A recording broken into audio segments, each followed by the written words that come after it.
సభాయ నమః.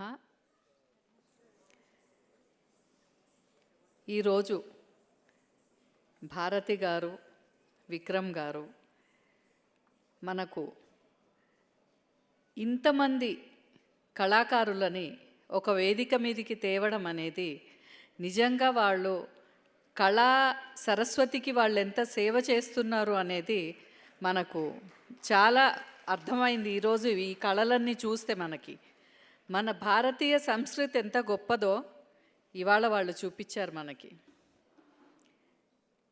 కళాకారులకు ఆసక్తే కాదు, వాళ్ళు నేర్చుకున్న విద్య పట్ల గౌరవము, అన్ని స్థానాలు గౌరవస్థానం ఉన్నప్పుడు మాత్రమే వాళ్ళు ఈ కళా సేవ కూడా చేయగలరు. ఈరోజు వాళ్ళు ప్రదర్శనలు ఇస్తున్నారో లేదో కానీ ఒక ఆర్గనైజర్స్గా ఈరోజు ఇంతమంది కళాకారులని ఒక వేదిక మీదకి తెచ్చి మనందరికీ అన్ని కళారూపాలను చూపించి మన భారతీయ సంస్కృతి ఎంత గొప్పదో, ఎన్ని రకాల ఆర్ట్ ఫామ్స్ ఉన్నాయి, ఇండియన్ క్లాసికల్ డాన్స్ ఫామ్స్ ఎన్ని ఉన్నాయి అనేది వాళ్ళు మనకు చూపిస్తున్నారు. వాళ్ళు ఇది బహుశా 2వ సంవత్సరం అనుకుంటా ఈ నేషనల్ డాన్స్ ఫెస్టివల్ చేయడం కదమ్మా. నేషనల్ డాన్స్ ఫెస్టివల్ చేయడము ఇది 2వ సంవత్సరము. అయితే మనకు ఈ భారతి గారు కళాకృతి అనే నాట్య సంస్థను స్థాపించి దాని ద్వారా వందలాది మందికి ఎంతో కళని నేర్పించి, భరతనాట్యాన్ని నేర్పించి, ఎన్నో పర్ఫార్మెన్స్ వాళ్ళతో ఇప్పించి ఆవిడ గొప్ప కళాకారిణిగా పేరు తెచ్చుకున్నారు. అట్లాగే మన విక్రమ్ గారు కూడా ఎంతోమంది కళాకారులను వెలుగులోకి తీసుకొచ్చి, అంటే ఎక్కడో మారుమూల ప్రాంతంలో ఉన్న వాళ్ళను కూడా వెలుగులోకి తీసుకొచ్చి మన ముందు ఈరోజు వాళ్ళు ఈ వేదిక మీద నిలబెట్టారు. అది నిజంగా వాళ్ళు ఈ కళకు చేస్తున్న సేవకి మనందరము అభినందించవలసిన విషయము. తర్వాత కళారాధకులే కాదు, కళా పోషకులు కూడా ఉండాలి.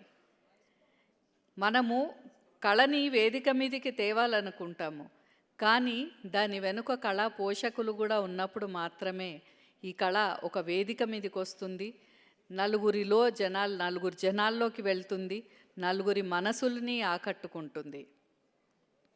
ఈరోజు వారు కథక్ చేశారు.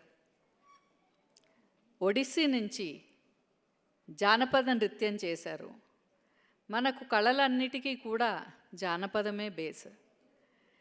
అటువంటిది ఇవాళ వాళ్ళు ఒక ఆటవిక సంస్కృతికి చెందిన దానితో వాళ్ళు స్టేజ్ పైకి ఎంటర్ అయ్యి వాళ్ళు వివిధ రకాలైన ప్రదర్శనలు, అంటే అటు కర్రసాము కానివ్వండి, ఇటు ఏంటది వాళ్ళు చేసే నృత్యాలు మనకు, వాటిని మనం ఏమంటాము,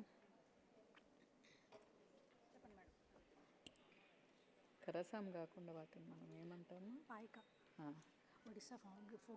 ఒడిస్సా ఫామ్ ఫోక్ డాన్స్ పాయిక. వాళ్ళు మన దగ్గర అటువంటి కళ మన ఆంధ్రదేశంలో తెలంగాణలో కూడా ఉంది. ఈ కర్రసాము ఇవన్నీ చేయడము వాళ్ళు ఒక రకంగా తర్వాత చేసింది, అంటే ఆటవిక నృత్యంతో వాళ్ళు ఎంటర్ అయ్యి కర్రసాము, కత్తి ప్రదర్శన ఇవన్నీ వాళ్ళు మనకు చూపించారు. ఆ తర్వాత జుగల్బందీలో మన దేశ సంస్కృతి ఎంత గొప్పది అనేది వాళ్ళు మనకు చూపించారు. ఇవన్నింటినీ వాళ్ళు ఒక వేదిక మీదకి తెచ్చినందుకు భారతి గారిని, విక్రమ్ గారిని మనస్ఫూర్తిగా అభినందిస్తూ, ఇక్కడ నేను ఇందాకే విన్నాను, మన హైకోర్టు సీనియర్ అడ్వకేట్ గారు ఇందాక నా పక్కనే కూర్చుని మాట్లాడారు.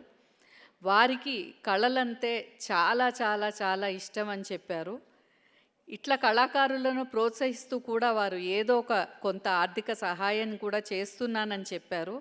వారి గొప్ప మనసుకి వేదిక మీద నుంచి ధన్యవాదాలు, కృతజ్ఞతలు తెలియజేసుకుంటూ, సార్ మీలాంటి అభిమానులు ఉన్నంత కాలము ఈ కళ నిత్యము జీవించే ఉంటుంది అని భావిస్తూ ఇంతటితో సెలవు తీసుకుంటున్నాను. Thank you ma'am. Doctor K Ratnasree గారిని సత్కరించవలసిందిగా శ్రీమతి ఎం భారతి గారిని కోరుతున్నాము.